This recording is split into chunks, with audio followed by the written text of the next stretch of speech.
राष्ट्रीय लोकतांत्रिक party supremo Hanuman Beniwal आज जोधपुर दौरे पर।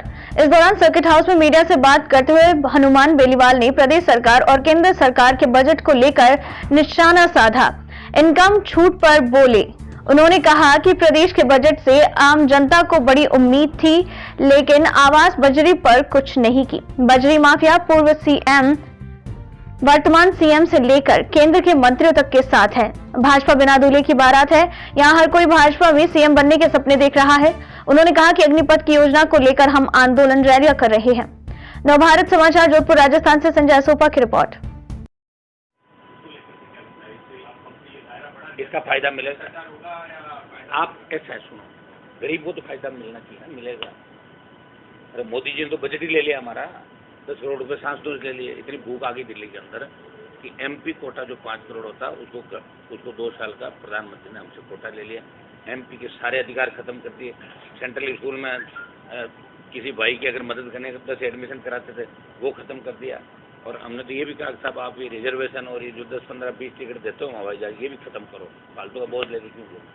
ये तो हम कर लेंगे, घूमना होगा तो रेल में चल लेंगे, खुद के साथ नहीं चलेंगे। एक जो सांसदों की स्थिति दिल्ली के अंदर है तो बहुत मतलब बदले की भावना से वहाँ काम होता है। बीजेपी के एमपी के तो फिर भी काम हो जाते हैं, लेकिन जो बीजेपी के एमपी नहीं है वो मैंने देश के अंदर देखा कि उनके काम दिल्ली के अंदर उनका कागज जाता तो उसको एक साइड में फेंक देते। यही मंत्रियों को मैंने देखा, समझदार मंत्री कम है। स्टेट गवर्नमेंट के अंदर एक मैंने फर्क देखा कि 13 से 18 जब वसुंधरा सीएम थी, मैं खींवसर से विधायक था, मेरे खींवसर में पूरा काम रोक दिया था 3.5 साल। मुझे सुप्रीम कोर्ट जाना पड़ा। 199 के काम होगा, हनुमान बेनीवाल के नहीं होगा।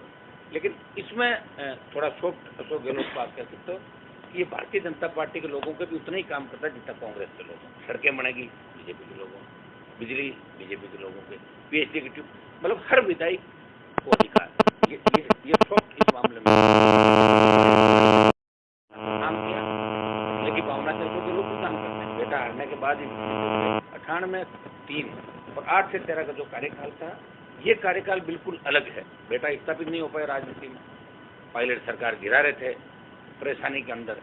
सारे जितने चोर बदमाश थे उनको खुली छूट दे दी। कई मिनिस्टर तो घर पे स्टोर लगा के, जिस तरह उनके जैसे प्रसाद लाल मीणा इसका बेटा, तो 5-7 लोग तो ऐसे हैं कि रेट तय करेंगे, आप इतना पैसा दो मनता ही पोस्टिंग। ये हो रहा तबादला उद्योग चल रहा राजस्थान के अंदर।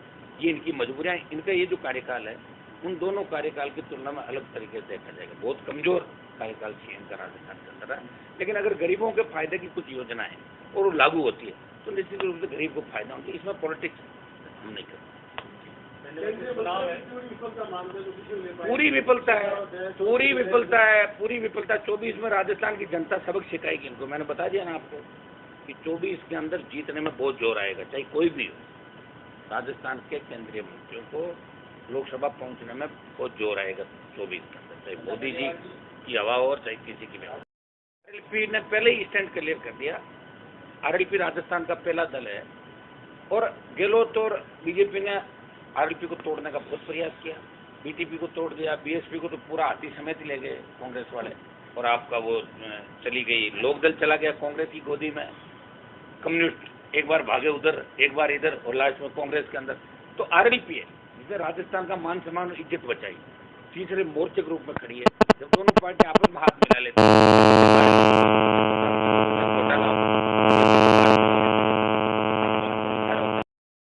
कांग्रेसी विधायक, नामा का विधायक हो, चाहे आपका बेगू का विधायक हो, चाहे जोरीलाल का हो, जब इनके बच्चों पे, परिवारों पे बात आती है और ये अन्याय, अत्याचार, हत्या, लूट, बलात्कार करते हैं, तो एक ही पार्टी सड़क पर आती है, वो राष्ट्रीय लोकतांत्रिक पार्टी।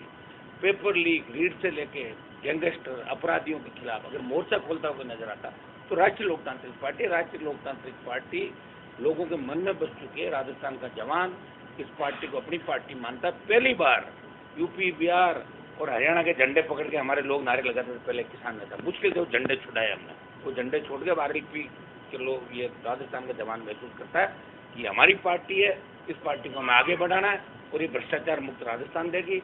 और 200 सीट पर चुनाव की हमने पहले ही घोषणा कर दी, लेकिन 150 से ज्यादा सीटों में लड़ेंगे। और क्षेत्रीय दल और कोई अगर आता है जो कांग्रेस बीजेपी के खिलाफ है और जिनका जहां प्रभाव है, तो गठबंधन भी उन लोगों से हम करेंगे। हम चाहेंगे कि भाजपा को रोकें और कांग्रेस को भी रोकें राजस्थान के अंदर। ये हमारा उद्देश्य रहेगा।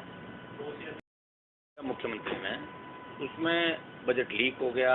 इससे बड़ा दुर्भाग्य नहीं हो सकता कि 8 मिनट तक पुराना बजट पढ़ गए, तो उसके बाद अधिकारी दीर्घा से लोग पर्ची भेजते हैं, मुख्य सचिव के कान में कहते हैं सीएम को माफ़ी मांगनी पड़ती है। तो इसका मतलब साफ साफ है कि अधिकारी राजस्थान की सरकार को चला रहे हैं। जो हम आरोप लगा रहे हैं वो सही है, और बीजेपी को भी पता नहीं लगा। ऐसा नहीं भारतीय जनता पार्टी को बजट लीक का पता लग गया था, वो भी 8 मिनट तक सुनती जा रही थी। अधिकारियों ने कहा, मुख्य सचिव तक आते हैं और फिर सीएम को माफ़ी मांगनी पड़ती है। ये दुर्भाग्यपूर्ण घटना। इससे पहले भी 98 से 2003 में जब अशोक गहलोत मुख्यमंत्री थे, तो एक निर्दलीय विधायक भरतपुर के वो बजट को आधा घंटा पहले ही बाहर लेके आ गए थे कि ये बजट आने वाला। तब भी बजट लीक हुआ था, बड़ा हंगामा और कार्रवाई भी हुई थी। इसमें भी हमारी मांग है कि जो भी अफसर जिनकी भी कारस्तानी रही, ऐसी घटनाओं की पुनरावृत्ति नहीं हो। बजट एक मतलब उम्मीद होती है राजस्थान की जनता की, आम आवाम की, हर वर्ग की। वो देखता है कि बजट क्या आएगा। हर व्यक्ति उस दिन टेलीविजन के आगे रहता है, हर व्यक्ति वो जो विधानसभा का जो लाइव चलता है उसको देखता है कि बजट के अंदर हमें क्या सौगात है मिलेगी। लेकिन ये थोड़ा सा कल की जो घटना हुई गंभीर घटना थी, जिससे देश के अंदर राजस्थान की बदनामी हुई। लेकिन खाली स्टेट के बजट की बात नहीं करें, दिल्ली की बजट की भी मैं यहाँ बात करना चाहूँगा कि दिल्ली का जो बजट था, मुझे वहाँ पूछा दिल्ली के अंदर आप इसको कितने नंबर दोगे, तो मैंने कहा 10 में से 2 नंबर दूंगा इसको, क्योंकि दिल्ली के बजट से भी बड़ी उम्मीद देश के लोगों की थी। जवान, किसान, उसको कहीं नहीं लिया गया। और विशेषकर राजस्थान, कर्नाटक के अंदर चुनाव है, तो सूखे को लेकर कर्नाटक में विशेष पैकेज कर्नाटक के चुनाव के अंदर दिया गया था। कर्नाटक के मंत्रियों में दम था, वो कर्नाटक में पैसे ले गए। और हमारे यहाँ से 5 से 6 लोग राजस्थान को रिप्रेजेंट करते हैं, 5-6 मंत्री, बड़े बड़े बयान इनके आते हैं, ये कर दिया वो कर दिया, और जब नहीं होता तो कहते स्टेट गवर्नमेंट ने नहीं किया। आरोप प्रत्यारोप अखबार में छपने के अलावा इनका कोई काम नहीं। राजस्थान को एक नया पैसा नहीं दिला पाए। ये दुर्भाग्यपूर्ण बात है कि 4 साल के अंदर हमारे 5 मंत्री होते भी राजस्थान को एक नई रेल लाइन की सौगात भी राजस्थान को नहीं मिली। और जो इसके अंदर एक इनकम टैक्स जो छूट दी थी 7 लाख की, उसको भी अगर गंभीरता से देखेंगे तो मुझे नहीं लगता कि वो सिर्फ नए जो इनकम टैक्स देंगे उन लोगों को ही फायदा मिलेगा। हमने मांग करी थी कल जब बजट के ऊपर रिप्लाई दें, उस समय बजट भाषण के अंदर भी हमने कहा था कि 10 लाख तक की आयकर सीमा में छूट प्रत्येक नागरिक को मिलनी चाहिए। बड़ी उम्मीदें थी, लेकिन दिल्ली का बजट भी ठीक नहीं था। और राजस्थान के बजट के अंदर एक बहुत बड़ी उम्मीद, मुख्यमंत्री योजना का घर, प्रधानमंत्री आवास योजना का घर बनाओगे तो बजरी की आवश्यकता है। कहाँ से बजरी लाओगे आप बताओ मुझे। बजरी की दरें 50 रुपये 45 रुपये राजकोष में जमा होंगे, 16-17 टन के जमा होते हैं। 40 टन पे वो बजरी के 550-600 रुपये बजरी माफिया ले रहा है। ये वही बजरी माफिया है जो वसुंधरा जी की सरकार चलाता था, गहलोत की सरकार चला रहा है। एक हाथ जेब में कांग्रेस है, एक जेब में भाजपा है। अभी बड़ी बड़ी शादियों में, बड़े बड़े होटलों में दिल्ली के अंदर भाजपा के बड़े नेताओं मंत्रियों के साथ भी दिखेगा, और कांग्रेस के बड़े नेता और मंत्रियों के साथ भी दिखेगा, और दिल्ली के मंत्रियों के साथ भी दिखेगा, राजस्थान के मुख्यमंत्री करीबी मंत्रियों के साथ। और ये चैलेंज और करता है कि मैं कहीं से भी टिकट ले सकता हूँ, कहीं से भी आ सकता हूँ, और दोनों पार्टियों से टिकट ले सकता हूँ। इतना बड़ा बजरी माफिया का अभिमान आप देखिए। और दिल्ली भी आप देखिए किस तरह दिल्ली किस दौर से गुजरी है। अडानी का नाम मत लो, अडानी का नाम ले लिया तो लोग ना ना ना अडानी का नाम मत लो, मतलब इतना रटा दिया उनको अडानी अडानी अडानी कि जैसे अडानी मोदी से बड़ा हो गया, ऐसा दिल्ली के अंदर हमें लग रहा था। अडानी देश चला रहा है, उन्हें बजरी माफिया राजस्थान की सरकार चला रहे हैं। पेपर लीक की जो घटनाएं हो रही प्रदेश के अंदर, ये आपसे कुछ छुपी नहीं। और मुख्यमंत्री अपनी सरकार बचाने में लगे हुए हैं, और सचिन पायलट राजस्थान में मुख्यमंत्री बनने में लगे हुए हैं। और बीजेपी सो रही है, बिना दूल्हे की बारात है। हर कोई मुख्यमंत्री का सपना ले रहा है भारतीय जनता पार्टी। 10 को 15 को मैं जानता हूँ जो एमएलए जीतने की उनके पास सीट नहीं है। मैंने कहा जीतोगे कैसे, बताओ कि जीत जाएंगे, कैसे जीतोगे, समीकरण बताओ मुझे। तुम जीते तो नहीं, सारे उपचुनाव तो भाजपा हार गई राजस्थान के अंदर, कहाँ से तुम्हारी 100 सीट आ रही है। मुख्यमंत्री के 12-13 दावेदार और एक पुरानी दावेदार। तो ये हालात भारतीय जनता पार्टी को, उनको राजस्थान की चिंता नहीं, किसान आत्महत्या कर रहा है। तीनों कृषि बिलों के मामले में दिल्ली की सरकार को वापस आना पड़ा। और अग्निपथ की जो योजना दिल्ली लेके आई है, इसको लेके हम बड़ी रैलियां राजस्थान में कर रहे हैं। आगामी दिनों में बड़े प्रदर्शन भी करेंगे, और 1 लाख से ज़्यादा जवानों के साथ हम दिल्ली को घेरेंगे। आगामी 1-2 महीने के अंदर हम दिल्ली कूच भी करेंगे और अग्निपथ को वापस कराएंगे। सेना के सम्मान के अंदर राष्ट्रीय लोकतांत्रिक पार्टी ने पहले भी जोधपुर में बड़ी रैली करके संदेश दिया था। हम दोनों सरकारों के खिलाफ राजस्थान की सरकार यहाँ पे फेल है और दिल्ली की सरकार जवान और किसान की चिंता नहीं करी, दिल्ली की चिंता नहीं करी। पेट्रोल डीजल की कीमतें बढ़ गई, अंतर्राष्ट्रीय बाजार में प्रति बैरल कच्चा तेल कम होने के बावजूद भी पेट्रोल डीजल हमें 100 रुपये के आसपास देना पड़ रहा है। तो बेरोजगारी, किसान और जो बदलाव होना चाहिए देश के अंदर, वो बदलाव नहीं हो रहा। धीरे धीरे आपका BSNL भी मुझे लग रहा है कि इसको भी बेच देंगे। करीब करीब जो सरकारी हमारे थे, सरकार की जो योजनाएं थी, सरकारी तंत्र था, सरकारी महकमे थे, वो प्राइवेट हाथों के अंदर बेच दिए। कुछ लोगों को लाभ पहुंचाने का दिल्ली की सरकार भी काम कर रही है और गहलोत का एकमात्र उद्देश्य कैसे न कैसे करके सरकार कैसे बने।